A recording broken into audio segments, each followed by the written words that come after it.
The air in Los Angeles that April evening was unusually crisp, tinged with the kind of breeze that hinted at an incoming storm. In a modest, ivy-clad apartment complex on the east side of the city, a yellow porch light buzzed faintly above Unit 3B. Inside, Emily Carter stood by the intercom, her eyes narrowed in curiosity. It was late, too late for visitors. The buzzer had sounded once, short, firm. Someone was downstairs. She hesitated, pressing the button to speak. "Hello?" Silence. A second buzz. She leaned in again. "Who is it?" Still no answer. Emily glanced at the wall clock. 9:48 p.m. Her roommate was out for the night, and she hadn't invited anyone over. Her fingers hovered over the buzzer. She could have walked away, ignored it. But something nudged her, a strange mix of instinct and confusion. She pressed the release button. The building's front door clicked open, and a faint echo of it reached her ears. She waited a moment longer, listening for footsteps. Nothing. Her phone vibrated on the kitchen counter. One new message. It was from Rachel, her sister. "Call me later. Weird dream about you." "Just checking in." Emily smiled briefly. Rachel had always been like that, intuitive, dramatic, worried. She typed a quick reply. "I'm fine, just someone at the door. Tittle." She sent it and moved to the hallway, peering through the peephole. Empty. The corridor was silent, the air still. She opened the door a few inches, just enough to peek through. No one. A floorboard creaked, distant but distinct.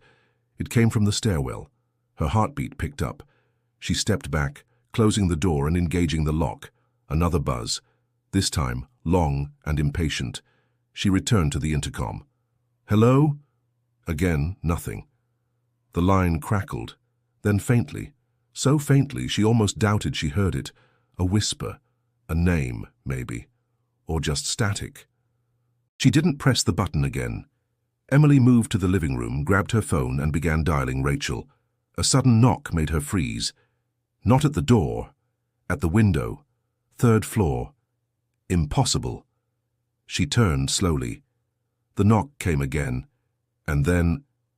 nothing. The screen went black. Her phone died. Battery gone. She walked to the window and pulled back the curtain. The street below was calm. A car passed. A man walked his dog. Life ordinary and distant. She stepped away, trying to shake the unease that now gripped her. But outside on the security camera, there would later be only silence. No one captured walking in. No one seen leaving. Inside Unit 3B, Emily Carter vanished. No trace, no struggle. Just gone. And for 13 years her name would be whispered among cold case forums, in news archives and across tearful interviews. The girl who opened the door, the girl who vanished after buzzing someone in. A mystery, swallowed by time. Before we go any deeper into this chilling case, take a moment to subscribe to the channel. These true stories deserve to be heard, and who knows? You might be the one to spot a clue no one else has. Back in 2009, in the days following her disappearance, flyers would be taped to light poles and coffee shop windows. Her face, warm, curious, kind, stared back from every corner of the neighborhood. Her sister Rachel wouldn't sleep for days. She'd call Emily's number again and again, hoping for a ring, a voicemail, a sign. But the phone never turned on again. The apartment remained untouched. Her bag was still there, her wallet. Her art supplies spread across the table like she had planned to return in moments. But she didn't. Detectives came and went. Interviews were conducted. The buzz from that intercom, a detail too ordinary to seem important, was noted and forgotten. A dead end, they said. Probably a stranger. Maybe someone she knew. No evidence to go on, no one to charge. And yet there was always a sense that something was missed, because 13 years later, long after the city had moved on, a forgotten phone would power back on, and in it, a voicemail that had never been heard. A voice trapped in time, waiting to be found. In the hours after Emily Carter vanished, the world outside her apartment moved on as if nothing had happened. Neighbors turned off lights, locked their doors, and settled in for the night. No alarms were raised, no shouts, no sirens. It wasn't until the next morning, when her co-worker at the art school called to ask why Emily hadn't shown up for class, that the silence began to unravel. Emily had never missed a day without notice. She was punctual, reliable, even when sick. By noon, Rachel had tried calling her 5 times. No answer. At 3 p.m., she drove across the city, pounding on the door of Unit 3B until her knuckles turned red. No response.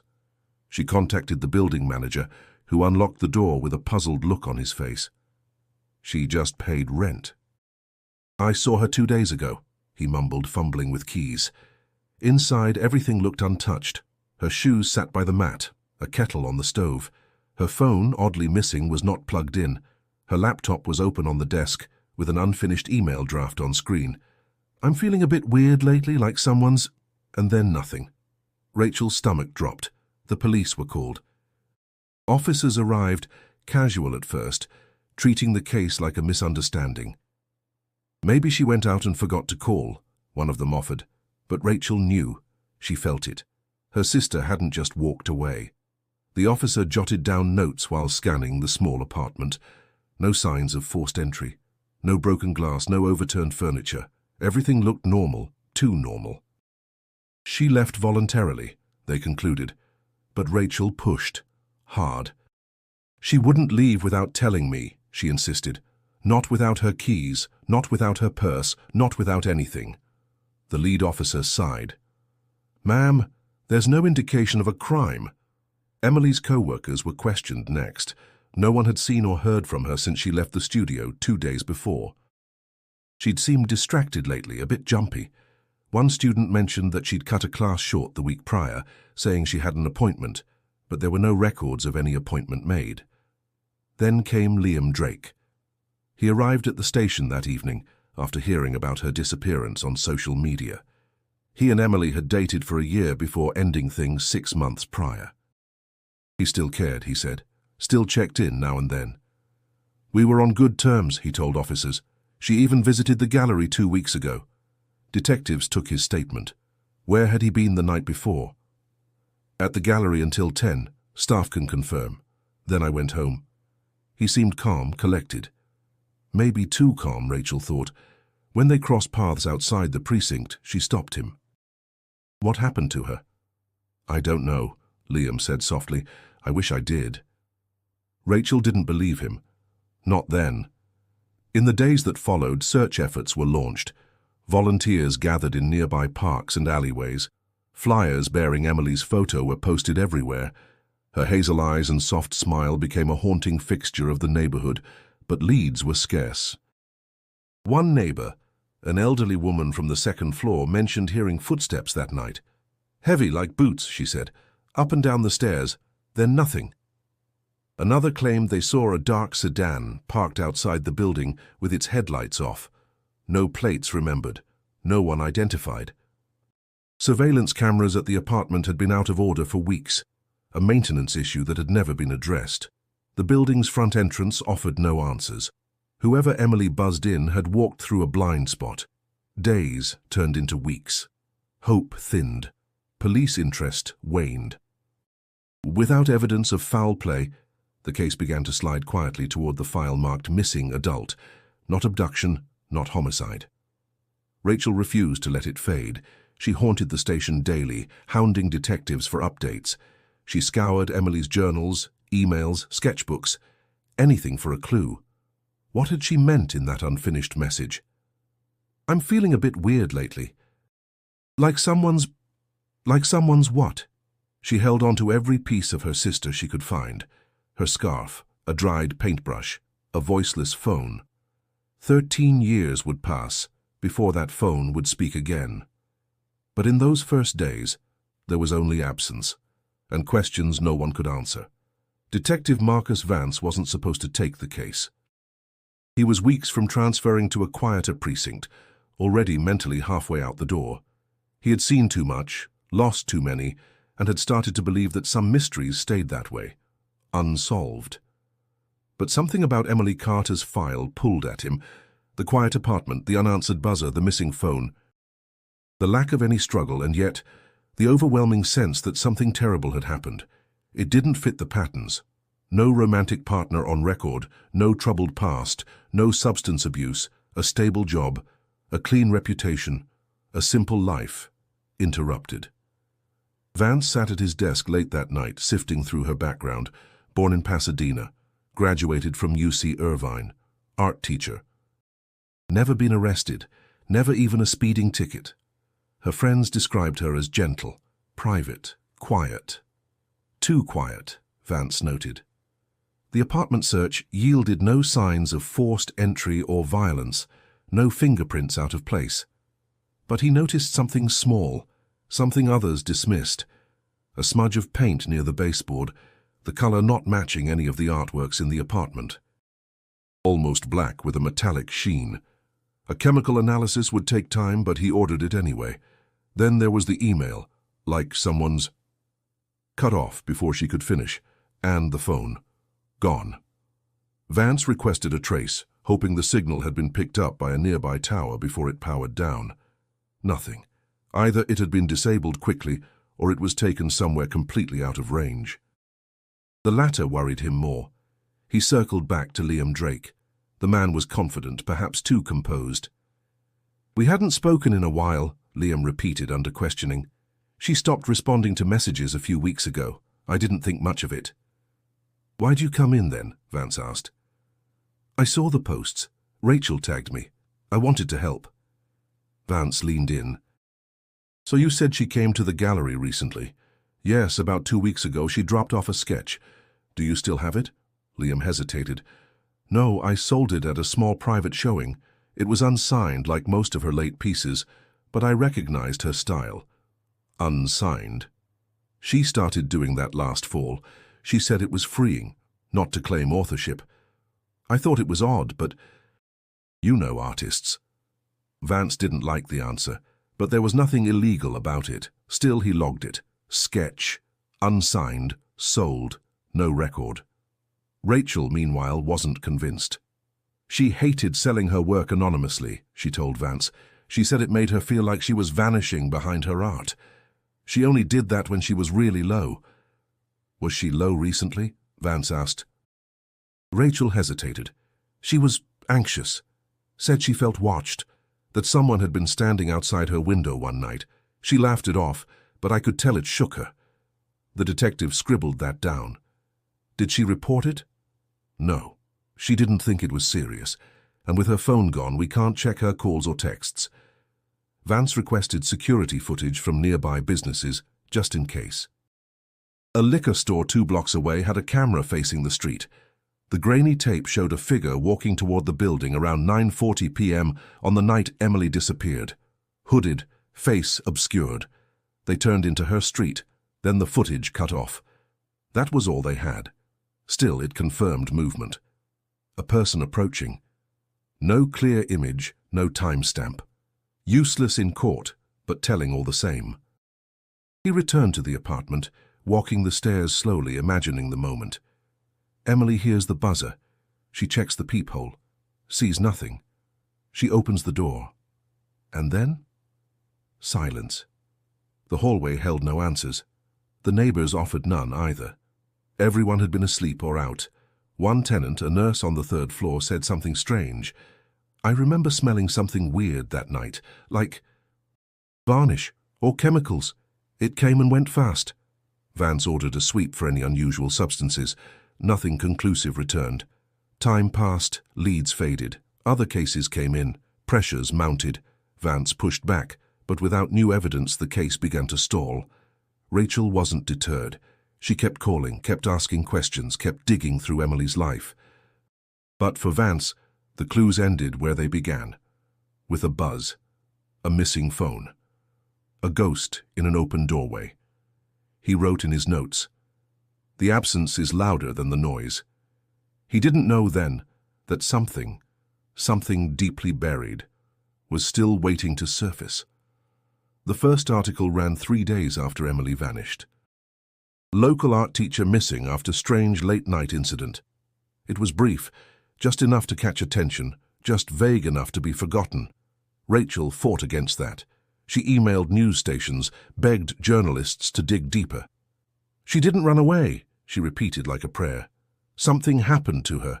Some responded with polite nods, others with dismissive silence. Missing adult. No crime. No traction. She turned to social media.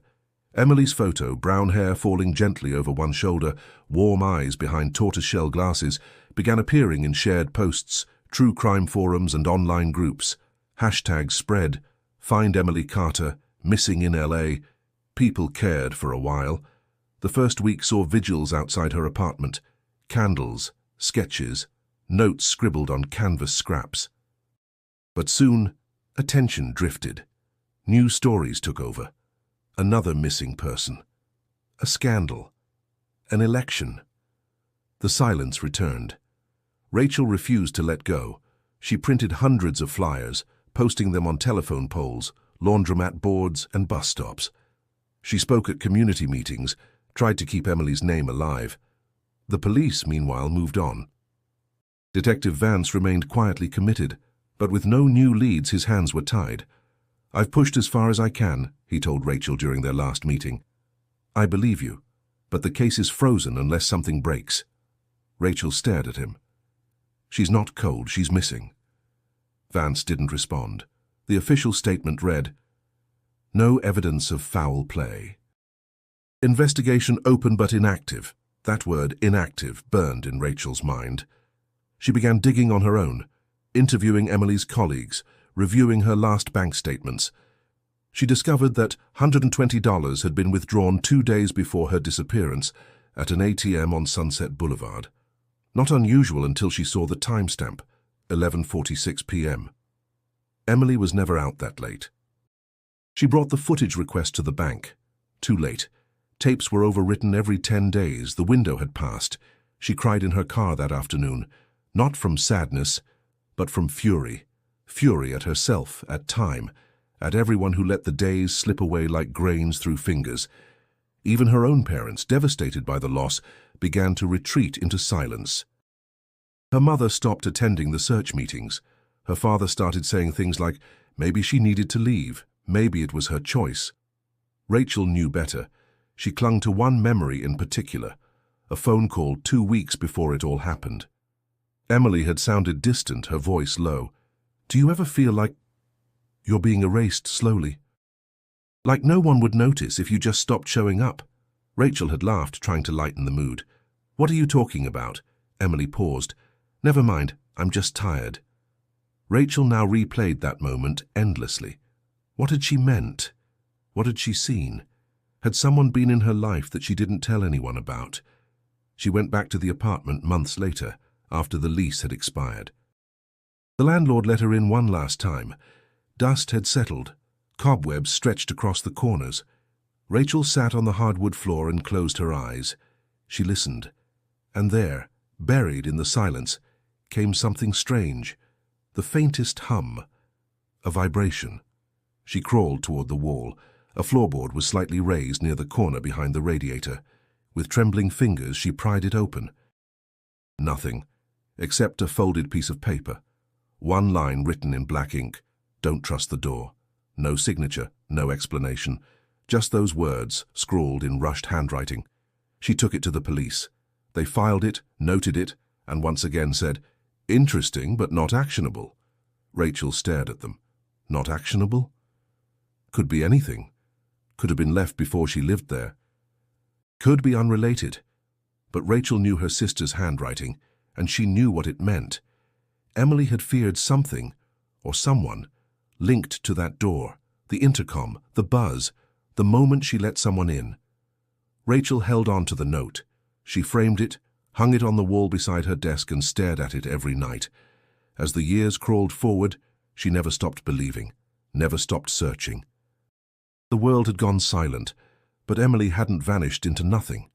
Somewhere the truth still waited, and sometimes silence is just a clue waiting to be heard. The phone looked ancient, thick, scratched and yellowed at the edges. Alicia Monroe held it like an artifact, turning it over in her hands.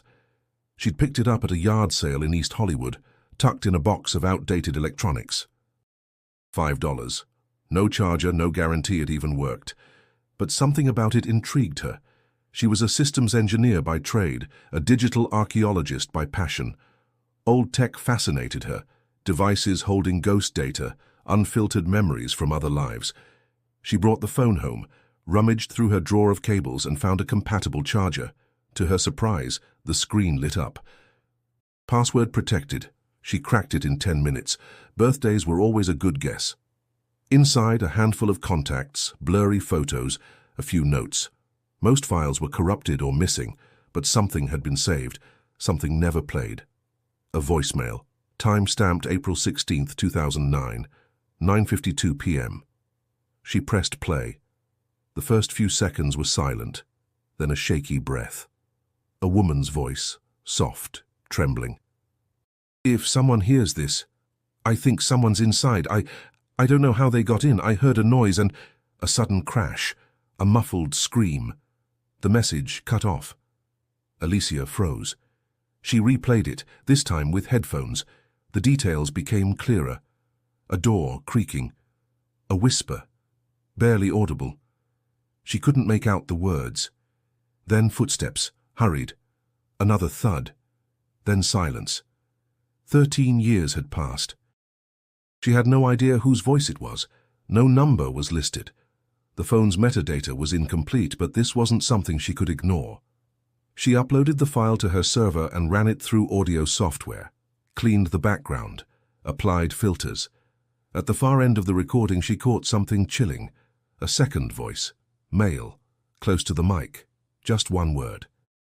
Quiet. She backed away from her desk. It was no accident, no pocket dial. Someone had recorded their last moments, or near to it. She opened a browser and searched the voicemail's date, April 2009, missing persons, LA. That's when she saw it. Emily Carter, 29, disappeared April 16, 2009. Last seen at her apartment. No trace found. Alicia clicked through articles, watched archived news clips. Saw the sister Rachel on camera pleading for information. Saw the words open but inactive on the LAPD site. And saw Emily's face. It matched the voice. The phone in Alicia's hand wasn't just a relic. It was a time capsule, one the world had forgotten. She reached for her own phone, her fingers shaking slightly, and dialed the number listed on the missing person site for family contact. It rang twice, then went to voicemail. She didn't leave a message. She needed to be sure. She looked deeper into Emily's life, found old blog posts, comments from students, art show flyers, an Instagram account still preserved, last updated a week before the disappearance, photos of paintings, coffee shops, a cat. In the background of one photo, sitting on her studio table, was the exact same phone Alicia had in front of her. There was no doubt now. The voicemail had never been heard, never retrieved. It had remained buried in that phone's hard drive, untouched for over a decade. Alicia couldn't sleep that night. She lay awake, staring at the ceiling, wondering what it meant to hold the last echo of someone's life. What was she supposed to do with it? By morning, she'd made up her mind. She wouldn't take it to the police, not yet. If they'd ignored the case for 13 years, they wouldn't leap into action now. But there was someone who would listen. Rachel Carter. Alicia found her current email address through a local journalists' forum. She drafted a message, kept it short. "My name is Alicia Monroe. I recently recovered an old phone that belonged to your sister, Emily. It contains a voicemail I think you need to hear. I don't know what happened to her, but I believe this recording is important. Please contact me." She hesitated, then hit send. Then she waited. And in that silence, she felt the weight of something long buried beginning to stir again. Not just a mystery, a voice. Finally, ready to be heard. Rachel Carter had received dozens of false leads over the years. Emails claiming sightings, strangers insisting they knew something. Most were cruel hoaxes, others were simple mistakes. She'd trained herself to expect disappointment, to brace for the hollow ache that always followed. But this message was different. There was no sensationalism, no demand for attention, just a calm, precise sentence. "I recently recovered an old phone that belonged to your sister, Emily." Rachel read it 3 times before replying. "Call me." The phone rang within minutes. "Alicia Monroe?" Rachel asked. Yes, I'm sorry to contact you like this, but I needed to... Do you still have the phone?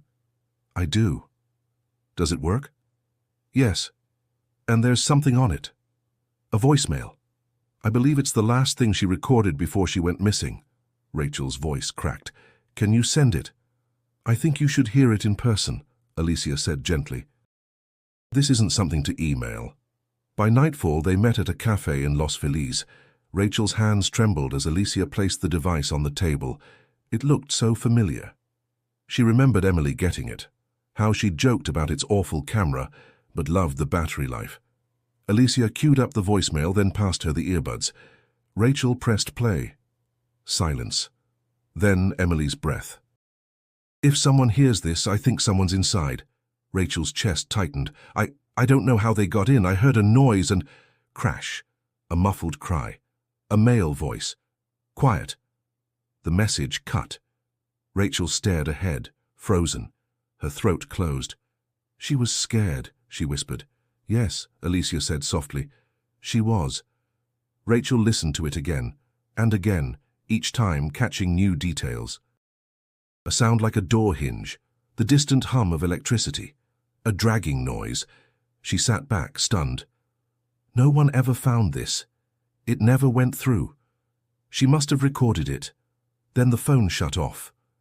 She didn't even finish dialing, Alicia replied. It saved as a file instead of sending. It just sat in the system memory. Rachel clutched the phone like it was holy. I took it to a friend, Alicia continued. She specializes in audio engineering. There are layers under the primary sound, background elements, echoes. Rachel leaned in. Can you isolate them? We already did. She reached into her bag and pulled out a small flash drive. This is a cleaned version, slowed down, filtered. You can hear more clearly. There's a whisper, a name maybe. And some kind of machinery. We're still analyzing it. Rachel closed her eyes. The emotion was overwhelming. For 13 years, she'd begged for a sign, and now one had landed in her lap. She took a deep breath. I need to give this to Detective Vance. Alicia raised an eyebrow. Will he listen? He will. Rachel drove to his home that same night. He was retired now, a shadow of the man he'd once been, but she knew where to find him. He opened the door in sweatpants, surprised. You're not going to believe this, she said, voice steady. But I have something from Emily. From that night. His eyes widened. She played the voicemail. He didn't move until it ended. Then he sat down. My God, he murmured. He listened twice more. Then again, with Alicia's enhanced version, he asked questions, timestamps, tech specs, where the phone had been found. Every answer drew him deeper in. This changes everything, he said. Rachel locked eyes with him. So let's reopen it. He didn't hesitate. I'll make the call. Something had shifted. For the first time in over a decade, the air felt alive again. Rachel could feel it in her bones. The story wasn't over. It had been waiting, and now, piece by piece, it was waking up. She looked at the device on the table, dusty, scarred, and humming with memory. A voice, frozen in time, had broken the silence. And now they were going to follow it wherever it led. Detective Vance hadn't set foot in the precinct in nearly 2 years. Retirement had softened him, dulled the edges of his instincts. But the moment he heard Emily's voice on that voicemail, everything came back.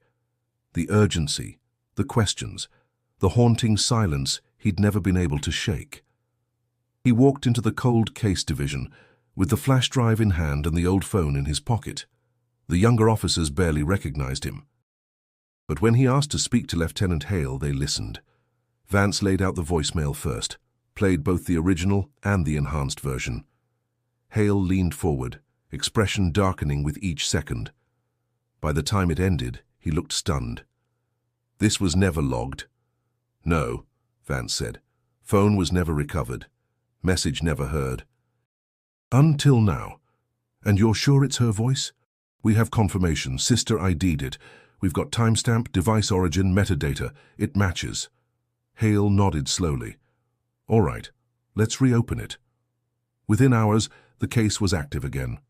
Emily Carter's file moved from dusty shelves to center desk. The voicemail was submitted to forensic audio specialists.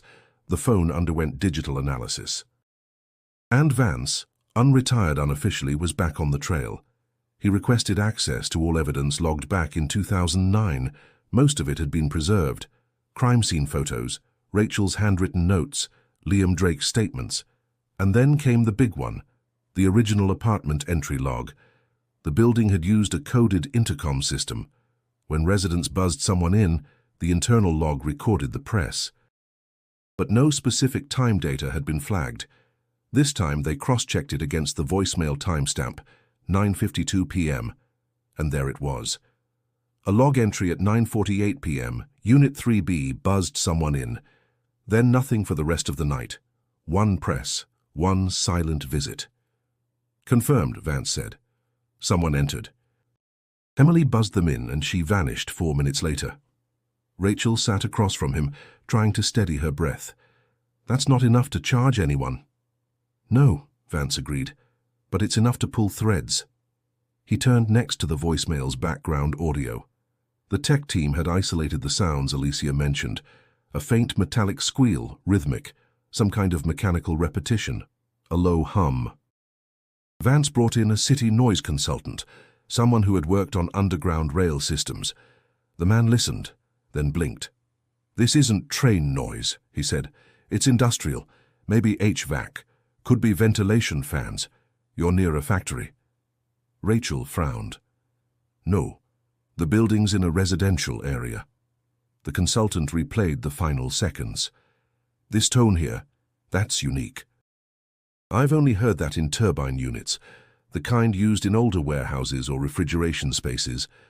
Vance's eyes narrowed. He pulled up a city zoning map from 2009.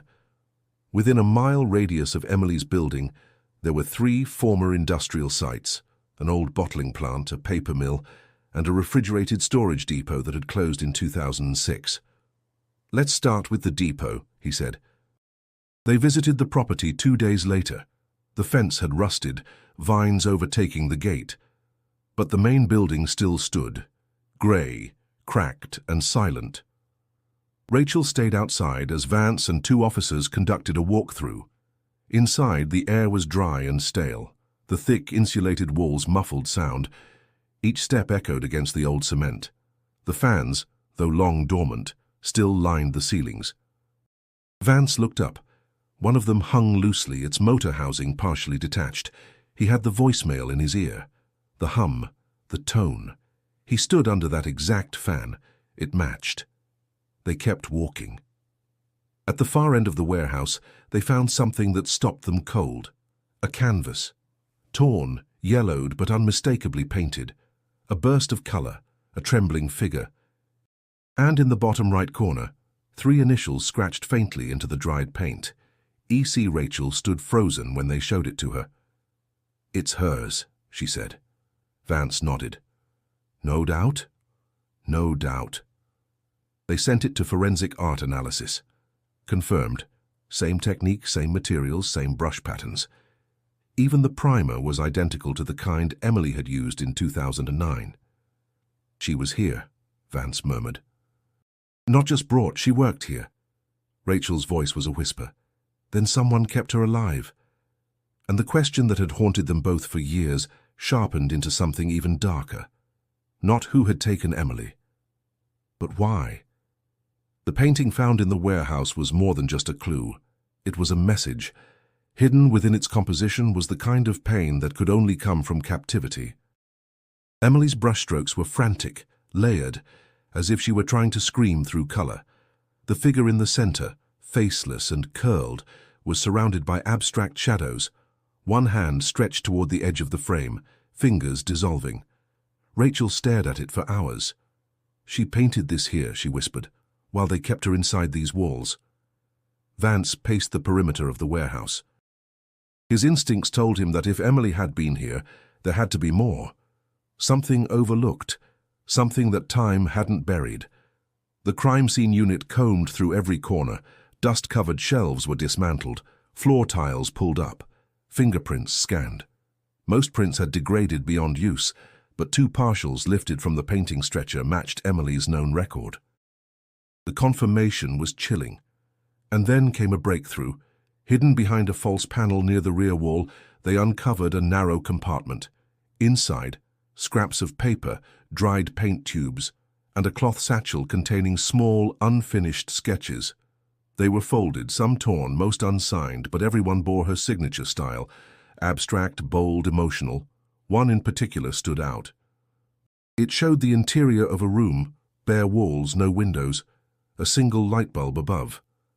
On the far wall, drawn with urgency, was a door, but instead of a handle, it had chains.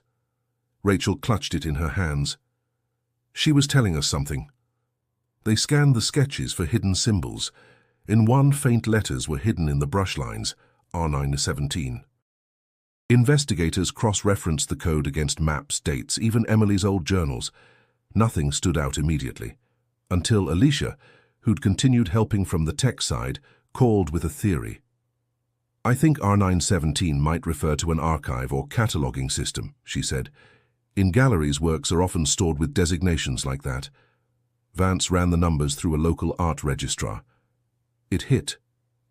In 2011, a piece listed under R917 had been anonymously submitted to a downtown gallery, sold within weeks. The title, Echo Without Light. No artist listed, no return contact. But the buyer had paid in cash and picked it up in person. The gallery owner, when questioned, claimed not to remember much.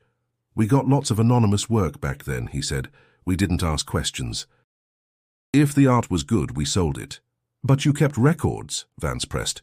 "Minimal, just this." He handed over a carbon receipt with a date and signature.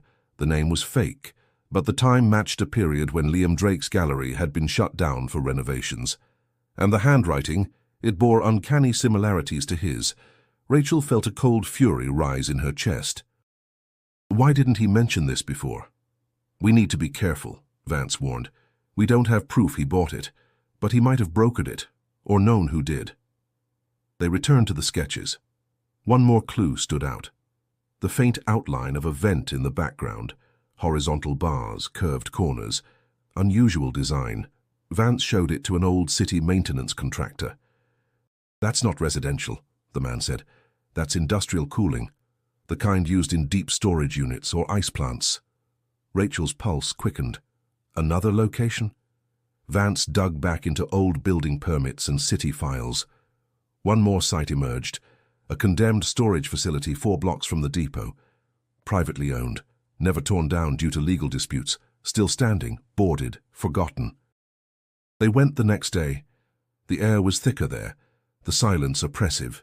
Inside, the layout was tight, corridors winding through concrete, insulated rooms once used for temperature control. The farther they walked, the colder it seemed, though the systems hadn't worked in years. And then Rachel stopped. On the wall, scratched faintly into the paint, was a message. Still here. Fresh, jagged. Small flakes of dust below it. Rachel turned to Vance, her voice shaking. She was here. Not years ago. Recently. The silence wasn't just a memory anymore. It was alive. And someone still didn't want her to be found. The storage facility's corridors seemed to twist the further they went, as though the building had been designed to confuse. Concrete rooms stacked beside each other, some with metal doors, others with wood long warped by years of moisture and neglect. Vance moved methodically, flashlight sweeping across the walls, but Rachel's focus was sharper, intuitive. She moved toward one of the side units drawn by something she couldn't explain, and then she saw it. Near the floor, beneath a cracked pipe, was a wooden panel, different from the others, slightly ajar. She reached for it and pulled.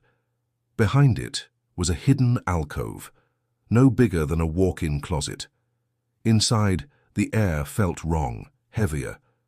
Dust danced in the light from the flashlight, and leaning against the far wall, partially covered by a faded blanket, was a painting. Rachel approached slowly. She knew it was Emily's before even seeing it fully.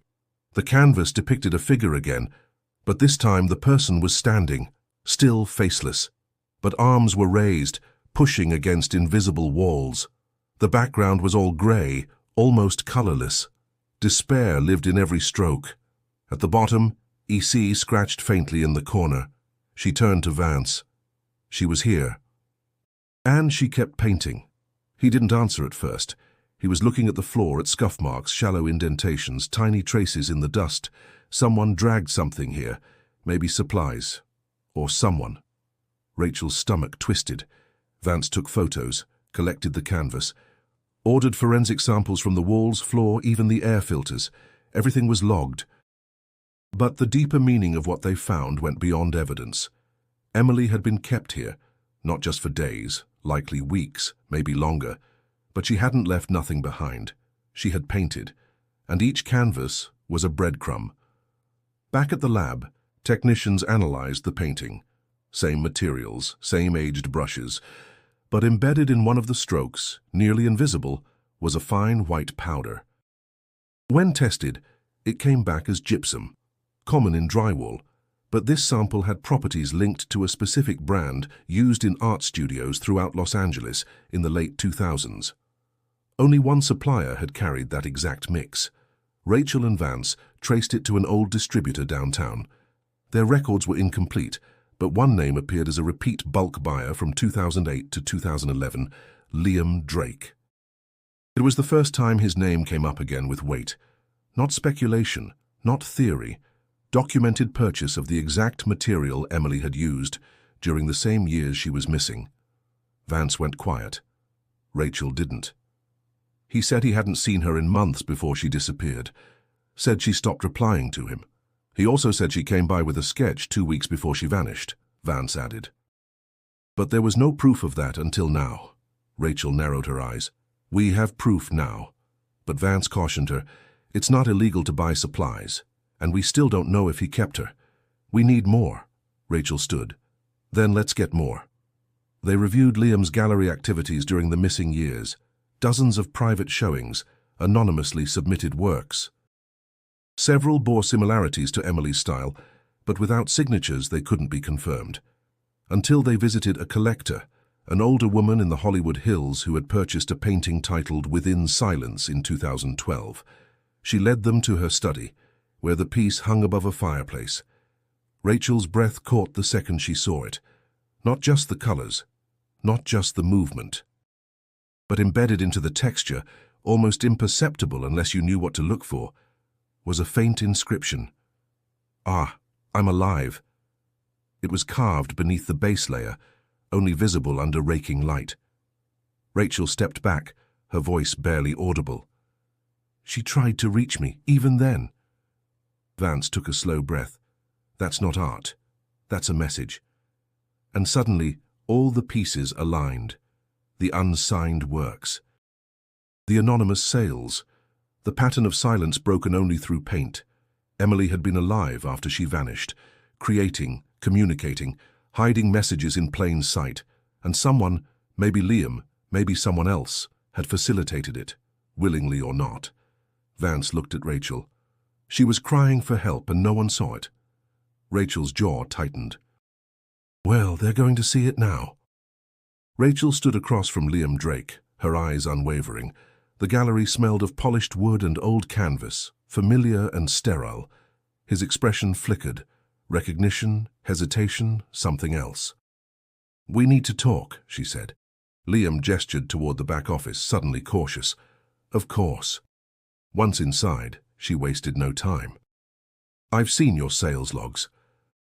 I've seen the records from the supplier. You bought the same materials Emily used right up until 2011. Liam didn't blink. I run an art gallery. I buy materials all the time. Rachel's voice sharpened. And the anonymous paintings? The ones in your private showings? The one in Hollywood with a message scratched beneath the surface? His silence was answer enough. We know she was alive after 2009, Rachel pressed. We found her work in storage in a warehouse. We have proof she was painting, and we have her voice, on a voicemail, moments before she vanished. Liam finally looked up. You think I took her? I think you know more than you've admitted. His jaw clenched. I didn't take her, Rachel. I didn't even know where she went. She left. She disappeared. I thought she wanted to. But months later I started getting packages, paintings, no return address, just art, wrapped carefully, always unsigned. And you never told anyone? Because I didn't know what to think. I thought, maybe she was testing me, playing a game. You know how Emily was. Rachel flinched. You think she would fake her own disappearance? He sighed. I thought maybe she wanted space, I didn't question it. But you sold them. I was broke, the gallery was failing, they were good pieces, and they sold. I thought, she wanted me to. She knew how to hide messages if she wanted. Maybe it was her way of speaking. Rachel stepped closer. Or maybe she was trapped and this was her only way out, and you cashed in. Liam looked pained. You think I didn't feel sick every time I opened one of those boxes? You think I didn't wonder? I didn't know where she was. I never found a number. I just kept waiting for her to show up. Vance entered then, quiet but firm. We're reopening every transaction from your gallery during those years, he said. We're pulling shipping records. And we're requesting fingerprints on every piece you sold. Liam didn't argue. Instead, he walked to a drawer and pulled out a small black notebook. These are the shipments, the ones I received, all anonymous. I kept the tracking slips. Vance flipped through the pages, dozens of entries, most with dates, weights, and scribbled notes. One caught his eye. Unopened, too heavy for a canvas. 4/12/13, returned to sender. Rachel leaned over his shoulder. Where was it returned? There was no return address, Liam muttered. It just got sent back to the post office and disappeared. Vance photographed the page. We'll find the origin. Liam's voice dropped. Do you think she's still alive? Rachel didn't answer immediately. She was for a long time. And if she is now, we're going to find her. Liam exhaled, then opened another drawer. I never sold this one, he said. He handed them a painting, unframed, wrapped in parchment. Rachel peeled it open. The canvas was dark, not in tone but in feeling. A woman stood alone in a room with no door. Walls curved inward, closing like a throat. In the bottom right corner, scratched deeply into the paint. You're getting closer. Rachel's breath caught. She knew. She was watching us. Vance nodded. Or someone let her see. He turned to Liam. Who else handled these packages? Anyone ever ask about them? Liam shook his head. Just one guy at the post office who flagged me once, asked why I was getting so many anonymous boxes. I told him it was art commissions. He stopped asking. Vance made a note. We'll find him. But Rachel was no longer listening. Her eyes were fixed on the woman in the painting, the posture, the slope of her shoulders. It was Emily. And the message wasn't just an update, it was a signal, a countdown. She was still out there, waiting to be seen. The painting's message wasn't cryptic, it was urgent. You're getting closer. It wasn't just a statement, it was momentum. Rachel felt it ripple through her like electricity. After years of silence, they were finally on the edge of something real. Detective Vance had the painting scanned under multiple filters. Embedded in the background texture, revealed only under infrared, was a shape, abstract but intentional, a pattern of arcs and sharp angles. Alicia analyzed the image. It's not a design, she said. It's a map, stylized, simplified, but definitely a layout. Vance nodded slowly. A floor plan? They compared it to the schematics of known warehouses and storage units Emily had potentially been held in. Nothing matched directly, until they overlaid the arcs on a map of LA's industrial district. One pattern aligned, a building listed under a now-defunct non-profit that once offered art therapy programs for underprivileged youth. Shut down in 2010, never reoccupied. The place had been gutted during a real estate dispute and left to rot. But records showed something odd. Monthly utility payments filed under a trust account. Someone's keeping the lights on, Vance muttered. The building was called the Crescent Foundation. They drove there before sunrise. The exterior was clean, too clean. Windows intact, doors locked. No graffiti, no signs of squatters. And yet, no registered business, no security, no staff. Rachel pressed her hand to the glass door. Inside, faint light flickered.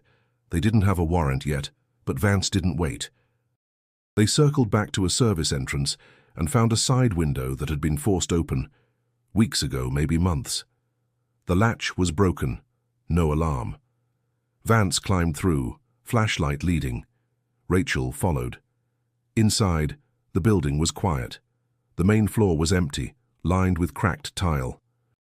But down a hallway, behind a rusted steel door, they found what looked like a repurposed gallery space. Walls painted white, track lighting intact. And on those walls, paintings. Dozens. Every one unmistakably Emily's. Rachel staggered forward. Her heart pounded. She knew these brushstrokes. She knew the weight of each shadow. Each painting was a scream, silent but deafening. A figure behind glass. A silhouette behind bars of light. A hand reaching through wire. One showed a woman with her mouth sewn shut, eyes wide with terror. Another. A staircase that led nowhere, only into blackness. Rachel whispered, "She's been here. Recently." Vance scanned the room. This isn't abandoned, it's curated. In the far corner, a table with brushes, rags, and a small stack of canvases, still blank. Paints were fresh. Then, behind a hidden curtain, they found another room, smaller, tighter, a single mattress, a bucket of water, a calendar marked only with tally lines. Someone had lived here, was possibly still living here, but no one was inside. Vance called for backup. The building was secured, photographed, processed. Rachel stayed outside, breathing hard. She could feel her sister's presence like a pulse. That's when the call came in from Alicia. "I ran the trust account paying the utilities," she said. "It's owned by a private collector, high profile, off-grid. He's acquired several anonymous works over the last decade, all consistent with Emily's style, and he just hosted a private exhibit 2 weeks ago." Rachel's heart slammed in her chest. "Where?" "Brentwood. Private estate. Invitation only." Rachel closed her eyes. The pieces weren't just aligning, they were converging. Someone had built a gallery from Emily's pain. And he wasn't hiding, he was celebrating. The estate in Brentwood sat behind a tall wrought-iron gate, flanked by hedges trimmed with surgical precision. The kind of place that whispered exclusivity, privacy, power. Vance parked half a block away. Rachel sat beside him, fists clenched in her lap. "This guy, what do we know?" she asked. "Name's Everett Lang. Old money, collector, reclusive, avoids media. Been buying anonymous art through shell buyers for over a decade. Never questioned the source, never had to." Rachel's voice was low. "He's built a shrine with my sister's pain." "Looks that way." They couldn't get a warrant, not yet, but Vance had a contact with the private security firm that covered Lang's estate. After a discreet call and the right pressure, they secured a pass to enter as guests, under the guise of assessing an upcoming exhibit. When the gates opened, the gravel drive curved through manicured gardens before stopping at a marble entrance. A man in a navy suit greeted them. "Mr. Lang is hosting only a few visitors today. You'll have 15 minutes. They entered the main hall. Rachel's breath caught. Art lined the walls, displayed with reverence, and it was hers, all of it. Emily's style unmistakable, her agony masked in composition, a storm of color and silence. Every piece carried the same signature absence, no name, no title. Vance moved slowly, observing placement, lighting, frames, each element carefully arranged, as if someone had studied not just the works but the woman who made them. Rachel stood before one massive canvas. A woman bent over, painting in a room with no ceiling. Above her a figure watched from the shadows. "She painted him," she whispered. A voice behind them interrupted the silence. "You recognize it, don't you?" They turned. Everett Lang stood in a grey vest, silver hair slicked back, calm, smiling. "You're not here for the art," he said. Vance stepped forward. "We're with LAPD. And we're investigating the origin of these works." Lang didn't flinch. "Then you already know I didn't paint them." "No," Rachel said. "You just bought them, displayed them, turned my sister's trauma into decoration." Lang's smile faltered. "She's very gifted," he said quietly. Rachel's fury ignited. Where is she? I wouldn't know. You've been receiving shipments for years, Vance said. Anonymous art, always unsigned, always consistent in style and material. We've tracked them through intermediaries, all the way to this house. Lang gestured toward the room. And what exactly do you think I've done? You supported someone who held her, Vance said. Maybe indirectly, maybe more. Either way, you've been part of it. Lang's eyes sharpened. You have no proof. Vance stepped closer. Not yet.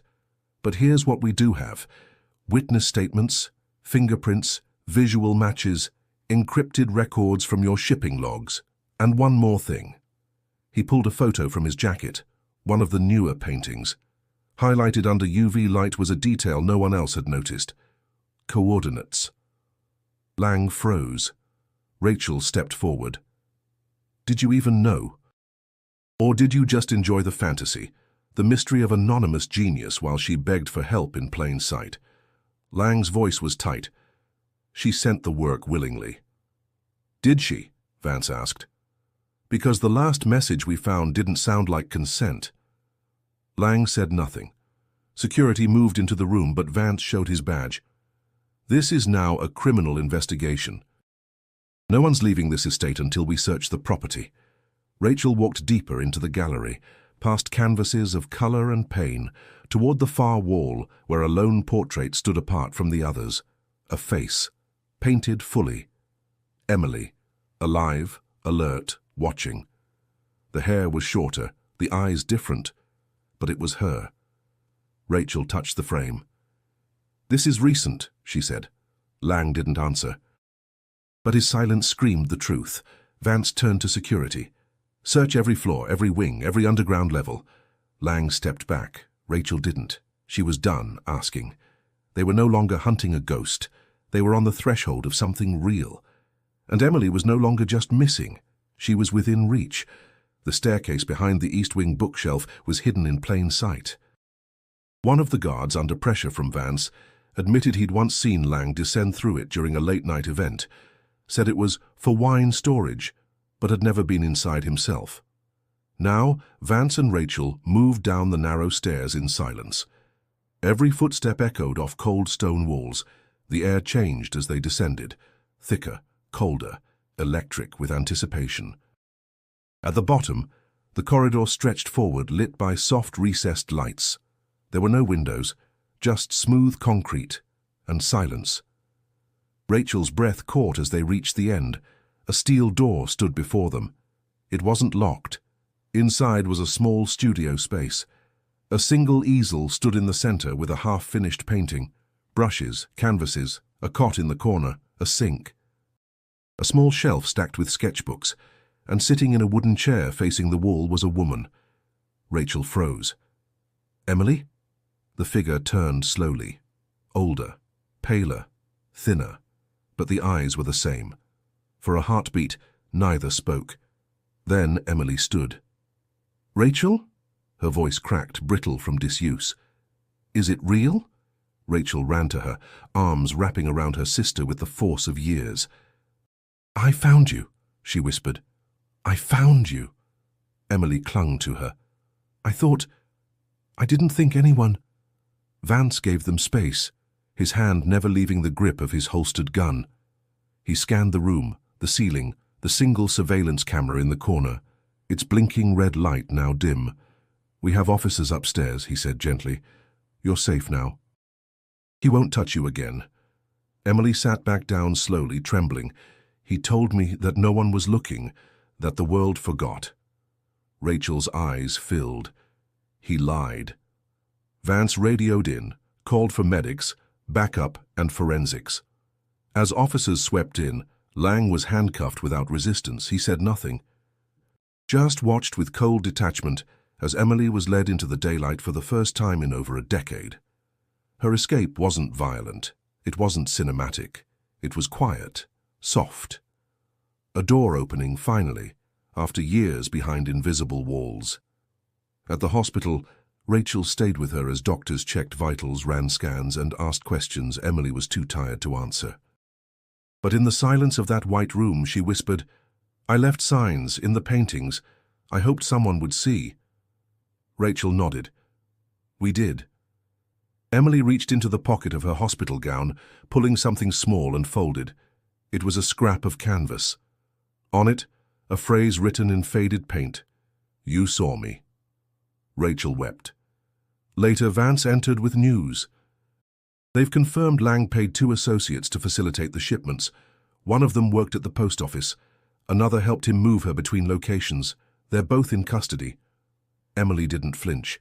He said the world wouldn't care, she said. He made me paint. Said the art was more valuable if no one knew the artist. Said anonymity was power.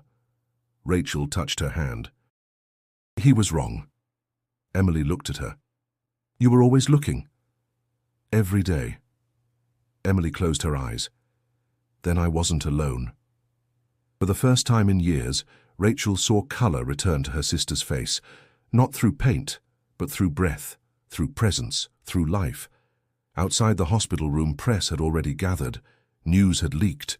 The girl who vanished. The gallery of pain. The hidden artist. Everyone wanted the story. But Rachel didn't care about the headlines. She cared that Emily was here, breathing, healing, alive. She turned to Vance. You saved her. He shook his head. She saved herself. You just never stopped listening.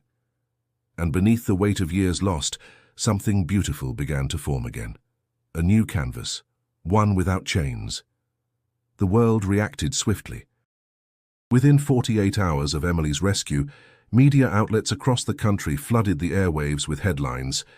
Missing artist found after 13 years, gallery of pain uncovered in Brentwood Estate, anonymous works linked to kidnapped woman. But for Emily, everything moved too fast. Her body was safe, but her mind remained in rooms without windows, corners without sound. Doctors called it complex trauma. Rachel called it survival.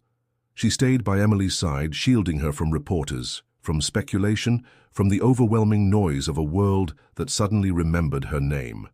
Everett Lang faced a slew of charges: unlawful imprisonment, coercion, criminal conspiracy, and evidence tampering. His 2 associates, identified through payment records and security footage, pleaded guilty to assisting in the trafficking and concealment. But Lang never spoke. Not once. Not in court. Not to the press. Not even to his attorneys. His silence became its own kind of echo, a twisted mirror of what Emily had endured.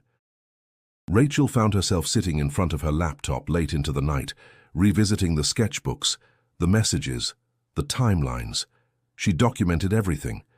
Each canvas Emily had painted during captivity was now part of the investigation. The FBI catalogued them, but Rachel knew the truth. They weren't just art. They were evidence, confession, witness, journal, resistance. In time, Emily began to speak. Small things at first, one-word answers, then full sentences, then stories, memories, from within the confines of those cold rooms. He always made sure I had paint, she told Rachel one night. He said it was my gift, that the world didn't deserve to know me, only him. Rachel's chest ached. And the paintings? He told me I was free. As long as I created. She paused, then added, but he wasn't watching the details, so I left them for you. Rachel swallowed hard. You left a trail. Emily nodded. You followed it. The FBI asked Emily if she wanted to testify. She said yes. She stood before a packed courtroom months later, voice trembling but steady. She described the night of her disappearance, the years of psychological control, the conditions, the manipulation, and she looked directly at Lang when she said, You didn't erase me. You made me louder. The courtroom fell silent. Lang didn't flinch, but the jury did. He was convicted on all counts, sentenced to life. Rachel published a book the following year. Framed in Silence, The Hidden Messages of Emily Carter. It became a bestseller, not because of the crime, but because of the courage. She included images of Emily's work, paired with the journal entries she had written after escaping. The pages felt like air, clean, sharp, unforgettable. Emily, however, stayed quiet through most of it, not silent, just still. She painted again, but differently now. Not for survival, for expression. No messages, no maps, just movement. Her new collection debuted at a small community center in Silver Lake. No press, no headlines, just family, friends, and a few people who had never stopped looking. The centerpiece was called Light Without Walls. It showed two women holding hands at the edge of an open field. Rachel stood beside her sister at the exhibit's closing. What's next? Emily smiled, faint but real. Something quiet, maybe a cabin, maybe a garden. Rachel nodded. We'll plant something. Detective Vance retired again, this time for good. But before he did, he sent Emily a handwritten note. You were never just a case. You were the voice that outlived the silence. She framed it. Years passed. The city moved on, as cities do, but in a modest home outside of LA, a window opened each morning to a breeze carrying no secrets. Inside, Emily painted while birds chattered at the sill and Rachel wrote at the kitchen table. And sometimes, when Emily mixed colors, she would hum. No one ever heard that hum while she was missing. Now it filled the air, not because she was free, but because she had never been broken. It started with a buzz at the door, a sound so ordinary, so brief, it could have been forgotten. But 13 years later, it became the moment that changed everything.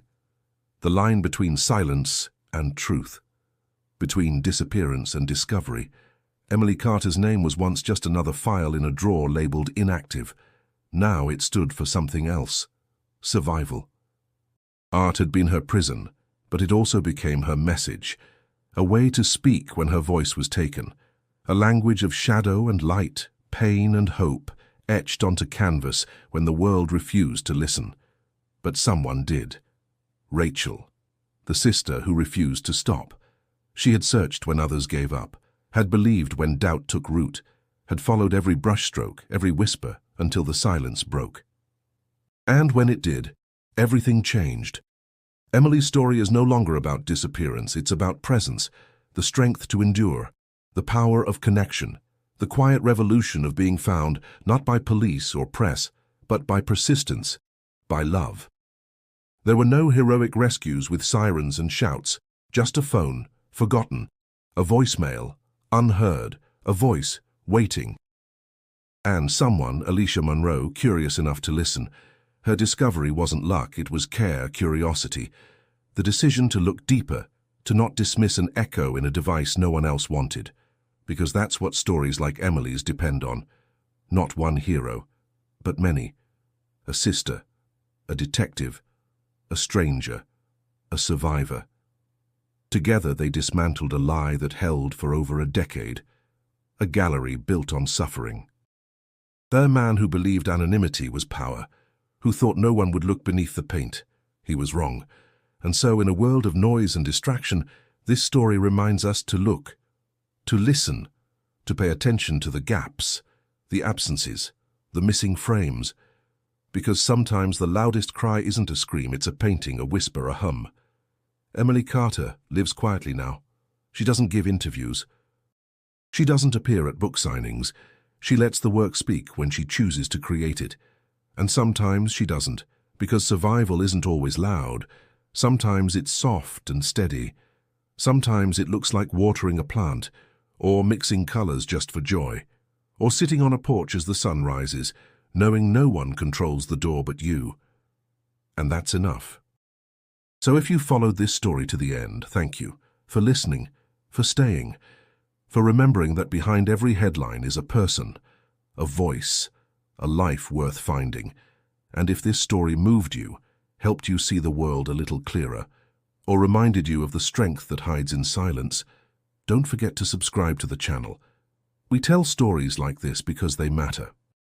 Because someone out there might still be waiting to be heard, and you might be the one to notice what others miss. Click on the next video on your screen to explore another true mystery, one that might just hold the next clue the world's been ignoring, because sometimes the quietest stories are the ones that echo the loudest.